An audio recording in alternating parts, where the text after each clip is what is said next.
Oi, pessoal. Estão me escutando direitinho? Sim. Sim, professor. Beleza, beleza. Então tá, bora lá.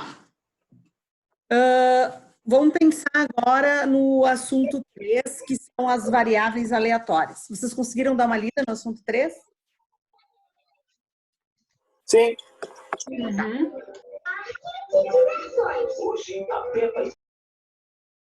Tá, então vamos lá. Eu vou explicar um pouquinho o assunto 3, depois a gente começa a fazer exemplos e exercícios. Pode ser assim? Bom, o assunto 3 vai falar de variáveis aleatórias. Tá? Primeiro, o que são variáveis? Tá? A variável é tudo aquilo que é o nosso propósito numa pesquisa. Então, a variável pode ser quantidade de produtos com defeito, pode ser, se eu for fazer a idade média dos estudantes da FTEC, pode ser o curso em que eles se encontram, e daí nós temos vários tipos de variáveis. As classificações das variáveis são as seguintes: variável aleatória, pode ser variáveis quantitativas ou qualitativas. A princípio, nós vamos trabalhar hoje com as quantitativas. As qualitativas, elas são em relação a atributos, as qualitativas. Então, quando eu estiver falando, por exemplo, de cursos, qual curso seria uma variável qualitativa, porque é um atributo. É engenharia civil, é engenharia mecânica, arquitetura, computação. Isso é qualitativa. Quantitativa, quando é que uma variável é quantitativa? Uma variável é quantitativa quando a resposta vem em quantidade, quando a resposta vem numérica, certo? Dessas quantitativas, elas ainda se subdividem em duas partes. A variável pode ser quantitativa contínua ou quantitativa discreta. E daí, para quem faz engenharia, isso é muito simples. Daí a gente vai jogar isso dentro dos conjuntos numéricos. A quantitativa contínua, eu estou trabalhando dentro do conjunto dos reais. Ou existe a possibilidade de eu ter números decimais nesse encontro. Quer fazer alguma pergunta, Márcio? Não, professor, desculpa. Tá. E a quantitativa discreta, eu estou trabalhando dentro dos naturais. Todos os números são inteirinhos ali, certo? E eu preciso ter esse discernimento. Porque quando eu faço uma pesquisa, quando eu delimito qual vai ser a minha variável, qual vai ser a minha pergunta, eu tenho que pensar o seguinte: eu estou trabalhando dentro da quantitativa discreta ou da quantitativa contínua, porque dependendo, se for uma, é de um jeito o procedimento, o processo todo, se for de outro, é de outro jeito. Até a montagem da tabela dos dados que eu vou organizar é diferente de uma para outra, tá? Então, assim, ó, não é quando eu pergunto assim, ó, qual a sua altura? Qual a sua altura, ela pode ser tanto discreta quanto contínua. Por que ela pode ser tanto discreta quanto contínua? Ela pode ser discreta, tá? Se eu pedir a altura em centímetros. Aí o cara sempre vai me dar um número inteiro. 72 centímetros. Eu estou perguntando em centímetros. Tá? Agora, se eu fizer a mesma pergunta em metros, qual a sua altura? Ele vai falar 1,72. Bom, saiu de discreta e foi para contínua. Conseguiram entender isso? Tá. Sim ou não? Sim. Sim. Obrigada. Isso responde. Tá. Então, vamos lá. Por que eu preciso saber isso? Porque agora a gente vai fazer uma estimativa de variáveis. Tá? O que é uma estimativa de variável aleatória? Para que serve isso? Por exemplo, eu quero aumentar a produção. Tá? Então, eu vejo que determinada máquina ou determinado setor da minha indústria produz 180 peças ao dia. Tá? E eu quero aumentar essa produção. Será que eu consigo aumentar de 180 para 200? É uma pergunta que se faz. Por quê? será que a proposta é válida? Se eu colocar uma meta muito alta, o funcionário vai ficar desestimulado, porque ele sabe que ele não vai conseguir alcançar, então, para ele não vai fazer. Se eu colocar uma meta muito baixa, eu nunca vou atingir exatamente o que eu quero. Então, eu tenho que colocar uma meta plausível. E como é que eu sei essa meta plausível? Primeiro, eu tenho que saber não a produção de um dia, eu tenho que saber a média das produções. E isso é importante, porque eventualmente um dia eles vão produzir mais, outro dia vão produzir menos. Vocês mesmos, como estudantes, quando vocês chegam na aula na sexta-feira, o que vocês já vêm com aquela carinha de cansado? Pô, é sexta-feira, já fiz um monte de coisa durante toda a semana, não é assim? Então, a princípio, a produção de vocês cairia na sexta-feira. A gente não ficasse dando pilha, vamos lá, né? Então, como é que se faz com que a produção seja maior? Então, primeiro, eu tenho que ter médias, tá? Então, assim, a média, e dentro dessa média existe um componente chamado desvio padrão. Então, o que é o desvio padrão e o que é média? As médias eu consigo somar. Então, eu pego uma média, pego a outra média e consigo somar e ter uma média das médias. O desvio padrão não é assim. O que é o desvio padrão? O desvio padrão é aquilo que vai oscilando, tá? É uma posição, mas não é uma posição de medida, não é pontual, é uma oscilação. Então, o desvio padrão... Deixa eu desligar isso. O desvio padrão, ele vai sofrer uma oscilação. Então, quando a gente tem ali, ó, na primeira página, ele diz assim, ó, valor esperado de uma variável aleatória. O que ele diz? O que é esse valor esperado de uma variável aleatória? Se uma variável aleatória, botei VA como símbolo de variável aleatória, forma os valores x1, x2, x3 até xn, com probabilidades, então eu tenho a variável e tenho a probabilidade de cada variável. Então, de acontecer alguma... Por exemplo, qual a probabilidade de você conseguir tirar 9 no componente de probabilidade estatística? Bom, eu tenho o quê? Eu tenho a variável tirar 9 e a probabilidade de tirar 9. Qual a probabilidade de você tirar 7 em estruturas? Você quer tirar o 7, que é o seu X, e a probabilidade. Eu sou bom em estruturas, em cálculo estrutural. Então a probabilidade é de 0,9. Sei que vou conseguir tirar essa nota eu consigo. Então, a estimativa, ela é feita do que tu almeja, vezes a probabilidade de acontecer aquilo que tu está tentando. Certinho? Me fiz ser clara ou não? Fala, Maria Paula. Sim. Eu já estava mandando bem. Aqui o verso uma barra de 20, duas anilhas de 20 e mais uma X. Estou escutando. Quem está falando? Fala mais alto, não escutei. Ok, bom. Aí tem um exemplinho ali, ó. Diz assim, ó, isso vai ser um somatório, tá? Então, o primeiro exemplo é assim, ó. Supondo que uma loja tenha compilado os seguintes dados sobre as vendas de refrigeradores.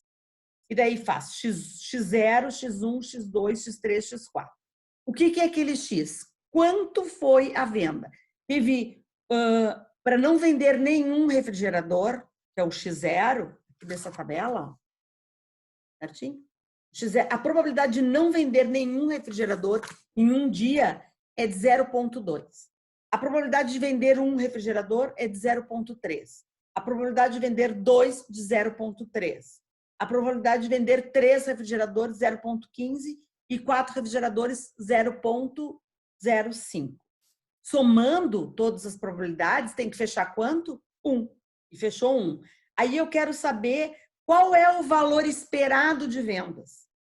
Então, o valor esperado de vendas vai ser o somatório da venda vezes a sua probabilidade. Vou fazer ali no quadro para vocês verem. Vamos lá. Então, o que eu tenho? O valor esperado, ou a estimativa,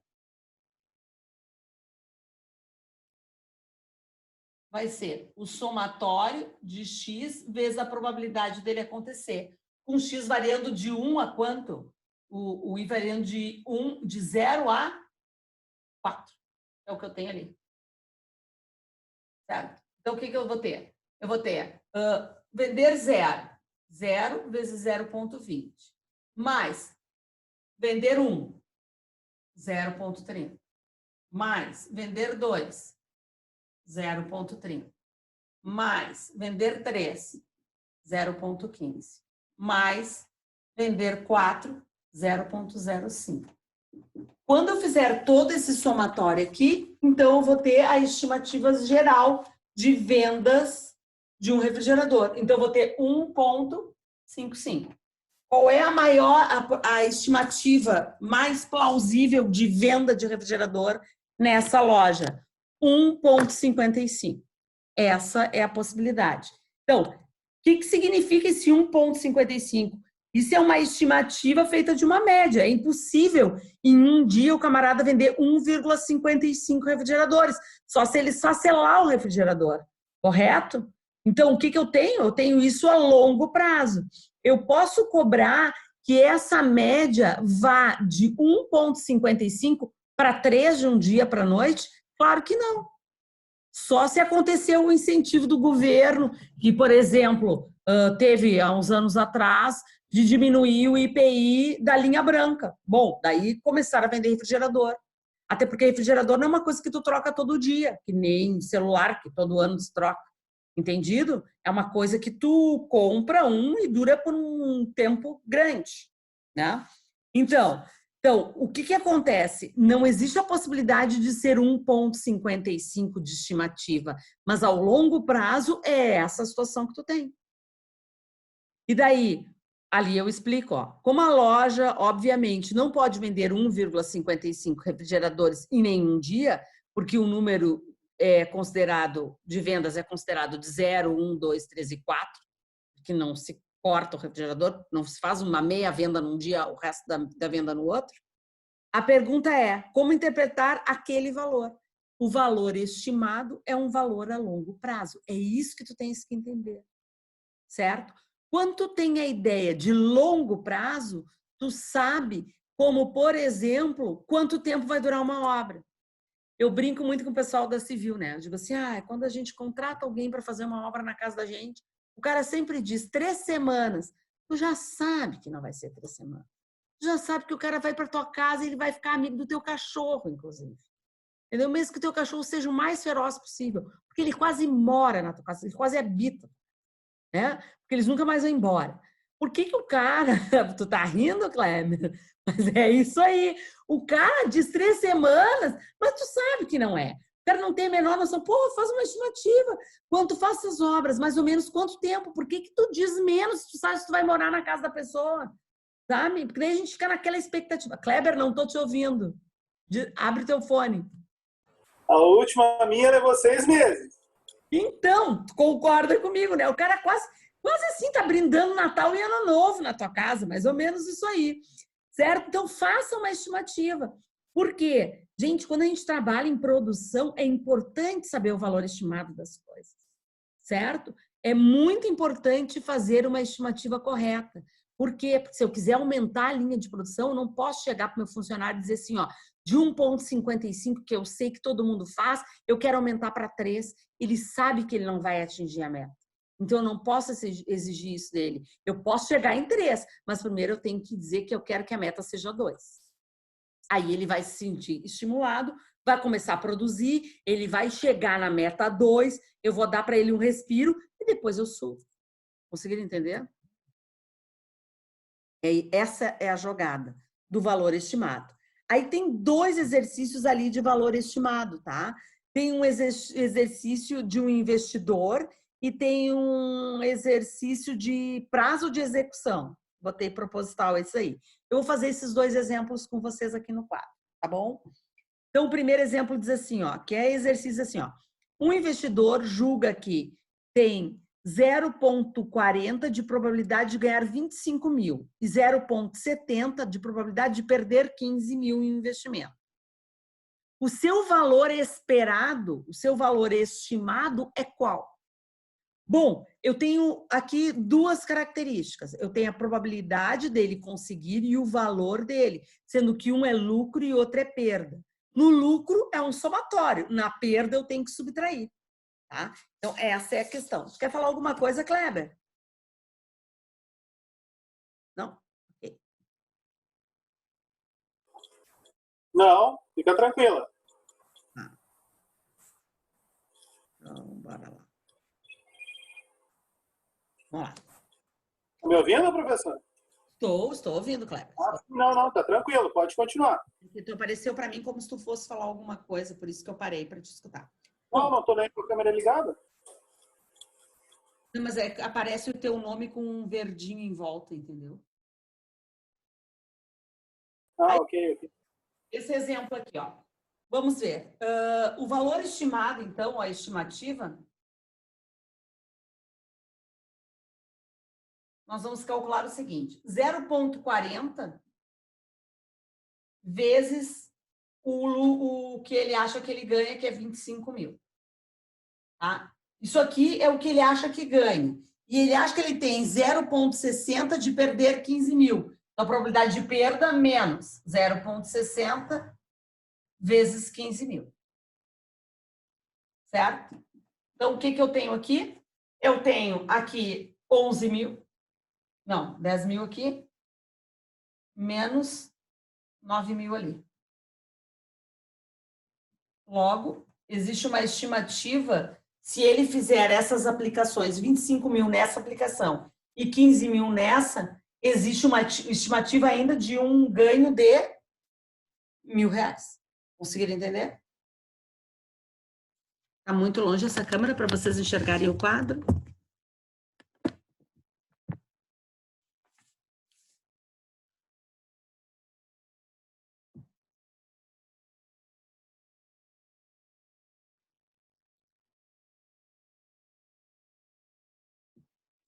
Ok?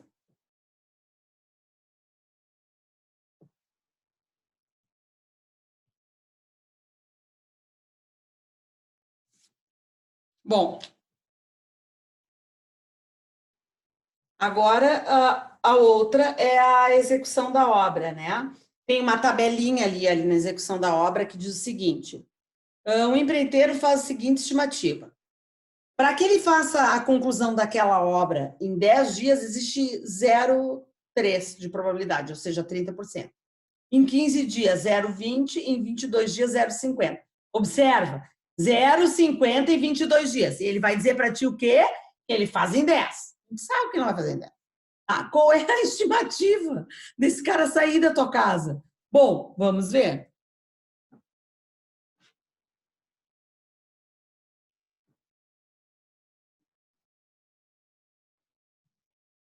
A estimativa vai ser... Vou trocar a caneta, peraí.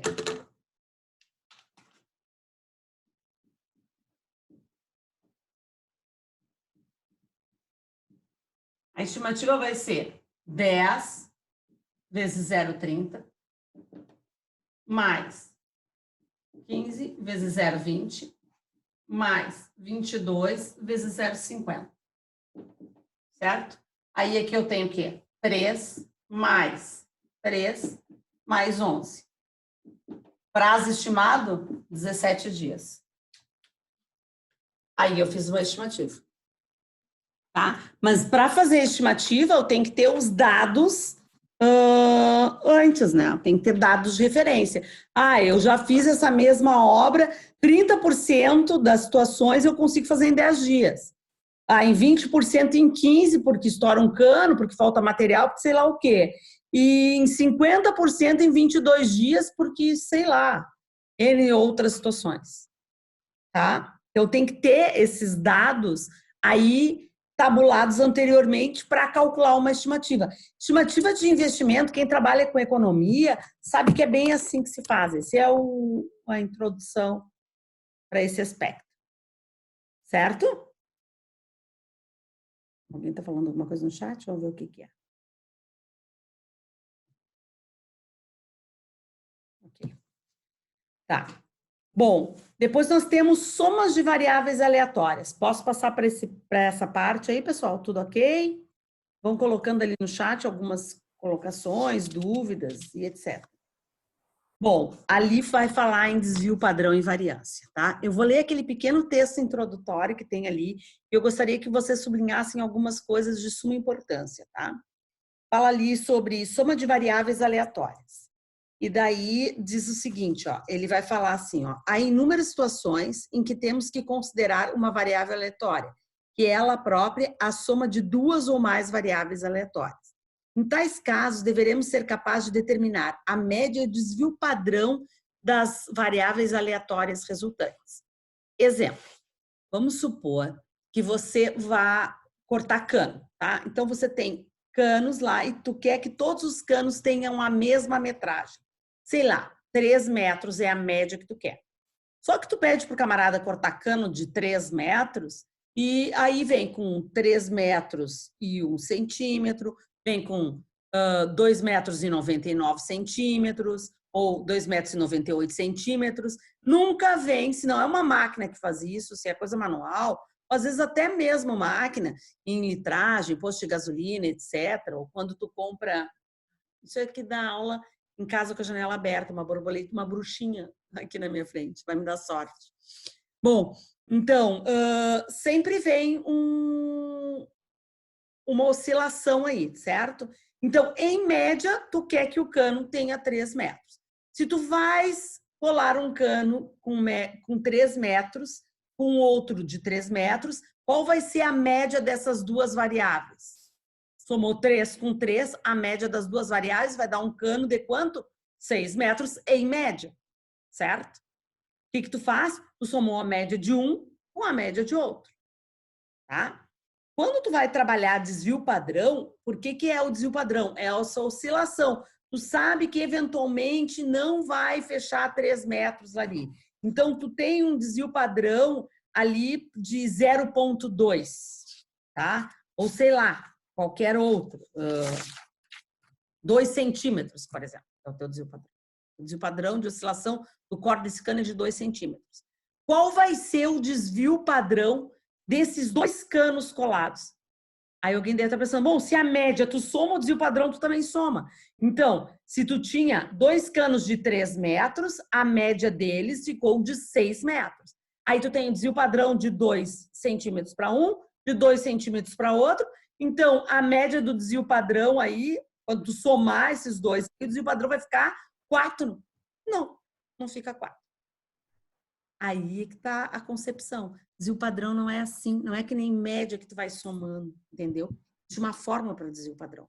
O desvio padrão desse novo cano colado vai ser a raiz quadrada do somatório dos quadrados desse desvio padrão. Como é que é? Vamos de novo? Olha lá. Aqui, ó, tá a fórmula.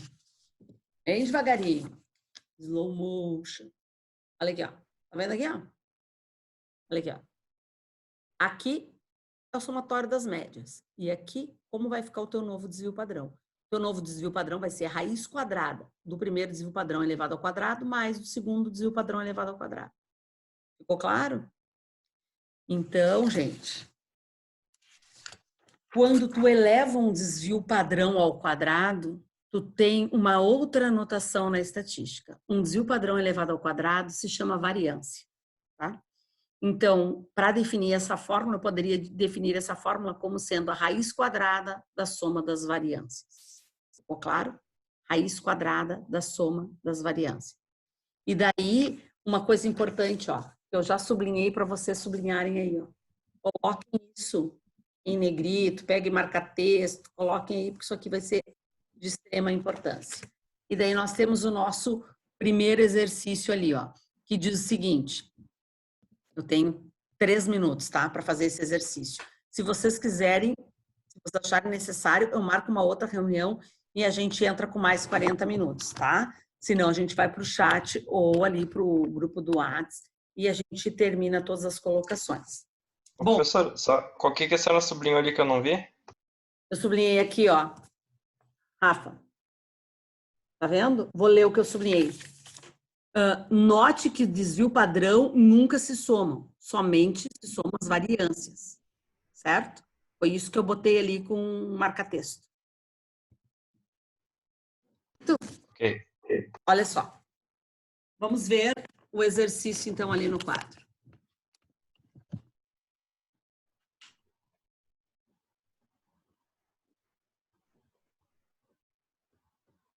O que nós temos ali, ó? Por exemplo, deve-se unir duas peças de cano provenientes de distribuição, com média de 10 pés e desvio padrão de 3 pés.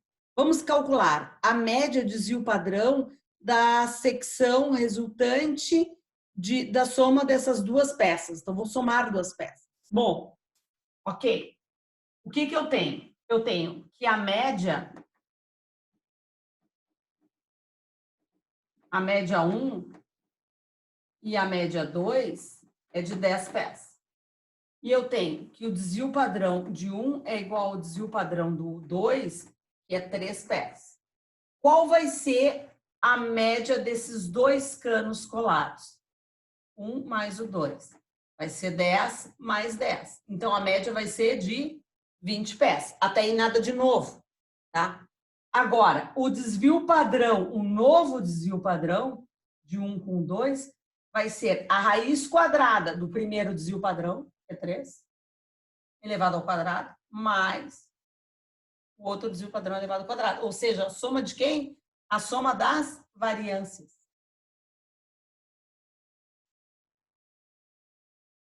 Então, isso aqui vai ficar o quê? 9 mais 9. Certo? Isso aqui vai ser raiz quadrada de quanto? De 18. Raiz quadrada de 18 é aproximadamente 4,24. Conseguiram entender isso, queridos? Professora, Fala, Ana Paula. então, que nem o exemplo que a senhora deu anteriormente dos canos de 3 e 3, e aí eram 6, né?